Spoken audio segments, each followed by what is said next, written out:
მოგესალმებით პირველ რიგში და მადლობას გიხდით მოწვევისთვის. მადლობა თქვენ მოგზაურობისთვის.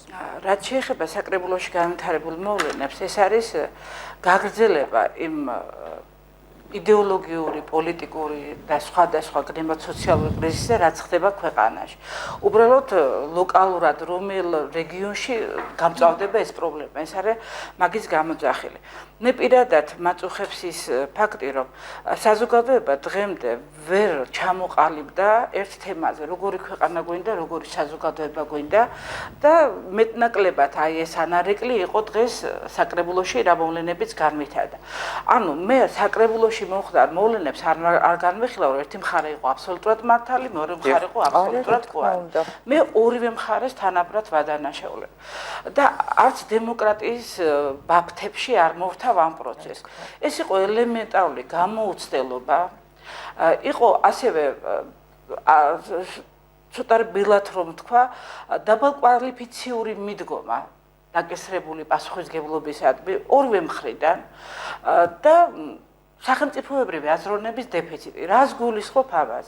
აი თუნდაც ახლა რაც განვითარდა, რომ ნაწილი ლანძღავს ურაბიშოს, ნაწილი ფალელაშოს, მთავრობაც, ჟურნალისტიკაც, ყველა დარგი უნდა ეცადოს საზოგადოების კონსოლიდაციას და არა გათიშვას, ხო? თავისთავად აი ეს ფაქტი რა გაგრძელებას მოყვა ამ მომხდარ გადატრიალებას, ასე ვთქვათ, ხავერდოვან გადატრიალებას, ხო? ეს დემოკრატია არ არის, როცა შენ ადამიანის ცუდგრძნობებს უკეთებ პროვოცირებას. და საზოგადოებას კიდევ სიძულვილის პროვოცირება და სიძულვილის ლაპარაკი აღარ ჭირდება. მე მინდოდა ერთხელ და სამუდამოდ სიძულვილზე მაღლა დავდგარიყავით, პიროვნულ ქიშპზე მაღლა დავდგარიყავით და ამ შემთხვევაში ჩვენმა საკრებულომ პოზიციამაც და ოპოზიციამაც საზოგადოებას ჩაგვიტარა მასტერ კლასი. როგორ შეიძლება პიროვნულ შოუს გადააყოლო საქმე. ეს იყო პიროვნული შური. ეს იყო ჩემი აზრით, ეს იყო პიროვნული შეღვლილი. ნაკლები პოლიტიკა რა არის? კომპრომისების ხელოვნება, ხო? ოპოზიციასაც და პოზიციასაც კომპრომისების ხელოვნების ნიჭი არ აღმოაჩნდა.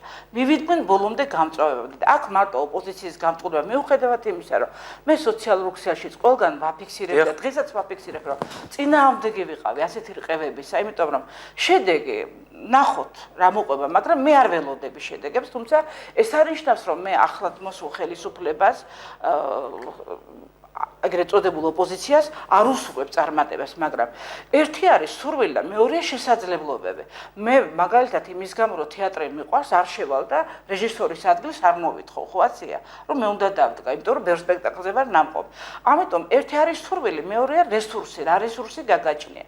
საერთოდ დაბალკვალიფიციურობა დღევანდელი ხელისუფლების და ოპოზიციის მხრიდან ძალიან თვალშისაცემია. მთელი ქვეყნის მასშტაბით ეს არ არის მარტო გორზე საუბარი, მაგრამ ასე პიროვნულად არ დათმო არაფერი არც ერთი მხრიდან, არც მეორე მხრიდან და აქამდე მიიყვანო საქმე. ეს უკვე სახელმწიფოებრივი დეფიციტია აზროვნების და მე როგორც მოქალაქე თავს დაზარალებულად ვთვლი. გასაგებია